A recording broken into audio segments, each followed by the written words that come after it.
So I think in the NBA right now, there's probably 4 teams that I think the majority of people believe could win the NBA championship, and those 4 teams are the Golden State Warriors, the San Antonio Spurs, the Oklahoma City Thunder, and the Cleveland Cavaliers. But my question is, outside of those 4 teams, the other 26 teams in the league, unless I'm forgetting how many teams there are, who is the next team that we will say, yeah, they could win a championship? And I think you have to start with a couple of teams who are on the bubble, who are probably the 5th and 6th best teams in the league right now, the Los Angeles Clippers as well as the Toronto Raptors. If we look at their situations, I'll be honest, they're both really good, but I don't know how they really take the next step and go to that level to where they could win a championship outside of, freak injuries and stuff. Because with the Clippers, I mean, we've seen GM Doc not do the best job of surrounding Blake Griffin and Chris Paul and DeAndre Jordan with ideal talent. I mean, there was the Lance Stevenson and Josh Smith experiments, which neither one of them is on the team anymore. Paul Pierce, they got him 1 year too late, and Austin Rivers still really isn't that great of a backup point guard.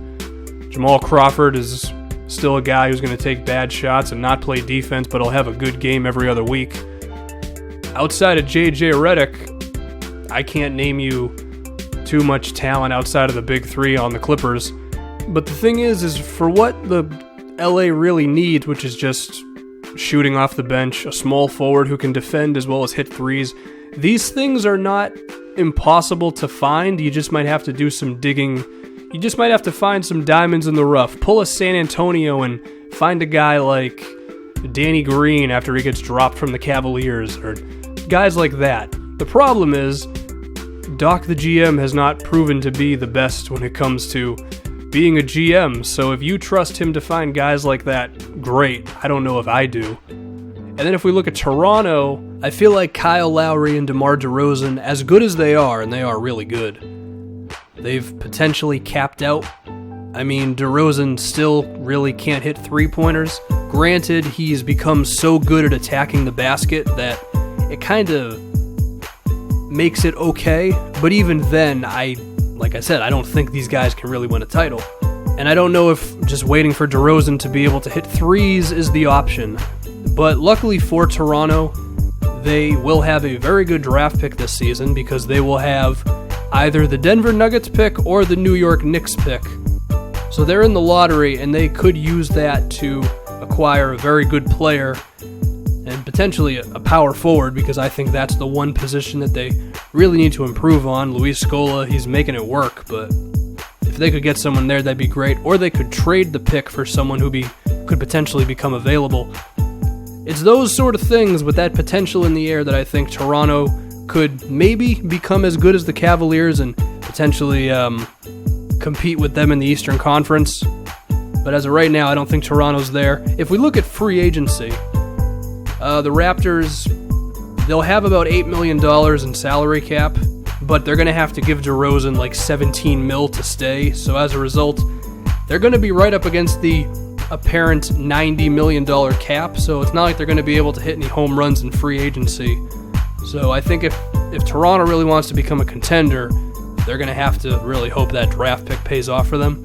As far as some other teams just around the NBA, I think the Boston Celtics might be the winners in this discussion, maybe, because of the Brooklyn picks.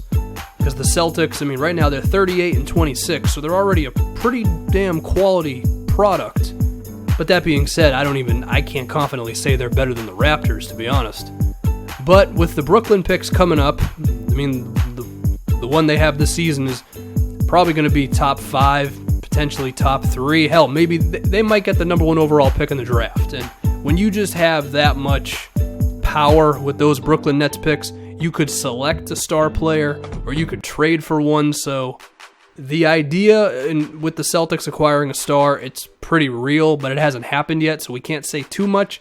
I think the Chicago Bulls, if Derrick Rose just keeps on keeping on, he's beginning to show life lately that he could get to somewhat near where he was at one point. Luckily for him, he has a fantastic shooting guard next to him in Jimmy Butler, so that foundation is great. However, the Bulls are in a state of flux at the moment. Pau Gasol as well as Noah are probably going to be gone. And McDermott, Mirotic, these are guys who I think could be nice pieces, but I don't know about real players that I would put at the forefront of my roster. I feel like the Miami Heat are also really interesting because Hassan Whiteside has potentially not hit his ceiling. I think he still has room to improve, well, defensively as well as offensively. He might be a great shot blocker, but I do think he can get better on the defensive side of the floor. But also Justice Winslow. If his offense can come around and he could be a 16, 17-point scorer, maybe even higher, that would allow Miami to maybe become a real contender. The question is, what's going to happen first? Does Winslow become a star? Or does Dwayne Wade just get a little too old for it to ever make sense anymore? It's a real question, but I think Miami has this window here where, depending on Winslow and Whiteside's improvement, it could happen. And then I feel like if we're just going by raw potential, you have to put the Minnesota Timberwolves into this discussion because they got freaking Wiggins and Towns, man. That's probably the best 1-2 punch in terms of young players that we've seen since KD and Westbrook. And I think we'd all agree that the roster around KD and West, outside of Ibaka and Steven Adams, is really not that great. But when you have two guys who are that good, it kind of nullifies the rest. So I think just off the potential of those two names, the T-Wolves could get into this discussion, but it might take a few seasons. So I think that's going to do it. I guarantee that I did not bring up a few teams that other people will bring up, and that's fine. So, yeah. I suck at ending these damn videos.